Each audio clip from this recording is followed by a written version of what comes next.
Have you ever found yourself in a moment where a single look, a single word, made your heart race in ways it shouldn't have? Where someone crossed a line so subtly that you questioned whether it was real or if it was just your imagination? This is not the story of a dramatic affair or an explosive betrayal. It's something more unsettling. It's the story of a woman who thought she knew the man who held her future in his hands, only to discover that his intentions weren't what they first appeared. And it all began with the kind of landlord no one ever suspects. When I married Daniel, I thought life had handed me the greatest gift.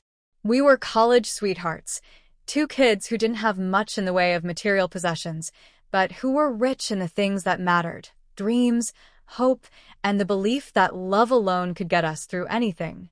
We were young, naive, and filled with the certainty that nothing could touch us. Looking back now, I can see the warning signs, but at the time I was blind to them. Our first home was modest, a little rental house with creaky floors, a small backyard, and a garden I quickly grew to love. It wasn't much, but to us it was perfect. And then there was our landlord, Mr. Harrington. He was a man in his 60s, polite, charming in that old-fashioned way, always smiling when he came around to check on the property. At first, I thought nothing of it. He fixed our fence without being asked, he chatted about the neighborhood, and he always carried himself with a friendliness that felt genuine. But things began to change when Daniel's work started keeping him away from home. Nights grew lonelier, dinners grew quieter, and in the silence, I started to notice the weight of Mr. Harrington's visits. He would stop by unannounced, claiming to check on something around the house, but lingering longer each time. His compliments grew more personal. Instead of "the garden looks nice," it became, "You look lovely today, Emily." Instead of casual chatter about the neighborhood, his conversations began circling around loneliness, companionship, and the importance of having someone who truly listens. One warm afternoon, I was in the backyard pulling weeds when he appeared at the gate, leaning casually against the fence. At first, I welcomed the company, but as we talked, I noticed the way his eyes lingered on me.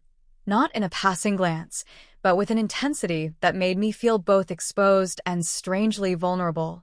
When he asked if I enjoyed living there was something unspoken in the way he held my gaze, something that made my pulse quicken against my will.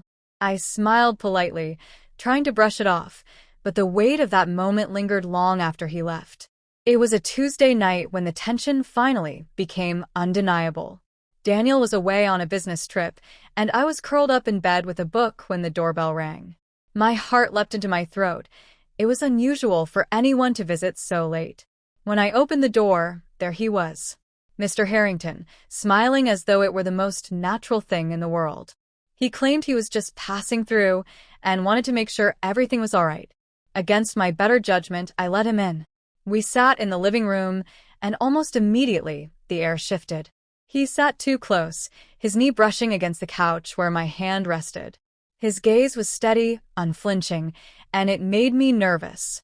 I laughed awkwardly at something he said, trying to break the tension, but the truth was, my heart was racing for reasons I didn't want to admit. Then he leaned in slightly, resting his hand on the armrest beside me.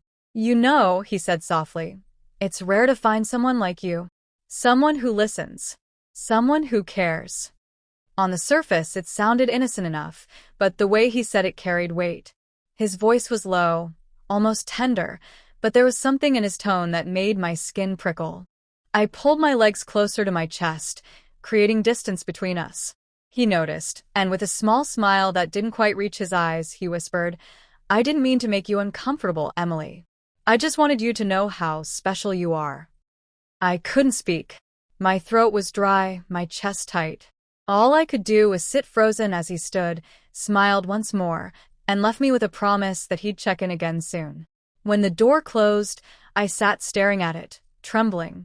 Never in my life had I felt such conflicted emotions, unease, guilt, and a strange, uninvited spark of attention that I didn't want, but couldn't deny had affected me. From then on, his visits grew more frequent. He would find excuses to drop by, an inspection here, a question there, and each time, the conversations edged closer to a line neither of us should cross. His compliments became bolder, his stares longer. I told myself I was imagining it, that he was just a lonely older man who wanted someone to talk to. But late at night, when I replayed our interactions in my mind, I couldn't ignore the truth. He was drawn to me, and part of me was terrified that I might be in danger of being drawn to him too, not out of desire, but out of the dangerous pull of attention during a time when Daniel felt so distant. One evening, as I was cooking dinner, the doorbell rang again. This time, I didn't want to answer, but I forced myself to. He stepped inside as if he belonged there, his smile warm, but his eyes carrying a weight that unsettled me. He praised the smell of the food, complimented my knack for making everything beautiful. His words were heavy, almost confessional. Finally, sitting across from me in the living room, his tone shifted. "Emily," he said, leaning forward, his eyes locked onto mine, "ever since I met you, I've felt something I can't ignore. You've been on my mind constantly. I admire you more than I can put into words. You're extraordinary." My heart stopped. I stammered, struggling to breathe, before finally whispering, "Mr. Harrington, I'm married. I love my husband. I won't betray that." For a long moment, he just stared at me. Then he nodded slowly, his smile fading into something more solemn. "I understand. I just couldn't keep it to myself any longer." The air was heavy with tension, but in that moment, I felt a strange relief. I had drawn the line, firmly and clearly. When he left that night, I stood by the door for what felt like forever, shaking but resolute. I knew I needed to protect what Daniel and I had, no matter how lonely things sometimes felt. The following days were quieter. He came by once more, this time more reserved, apologizing for overstepping and promising to respect my boundaries. And though the unease still lingered, I felt stronger for having stood my ground. That night, when Daniel came home, I held his hand tighter than I had in weeks. He noticed my quiet smile and asked if everything was all right. I told him simply, "Having you home feels wonderful." The truth is, temptation doesn't always come in the form of passion or desire. Sometimes it arrives as loneliness, disguised as kindness, waiting for the right moment to slip in where it doesn't belong. But in that moment, I realized something vital. No fleeting attention, no dangerous spark could ever replace the bond Daniel and I had built. And I was determined to protect it, no matter how complicated things became. Because love isn't just about the easy days. It's about standing firm when your heart is tested, about choosing loyalty when the world offers you distraction. And in the end, that choice is what makes love real.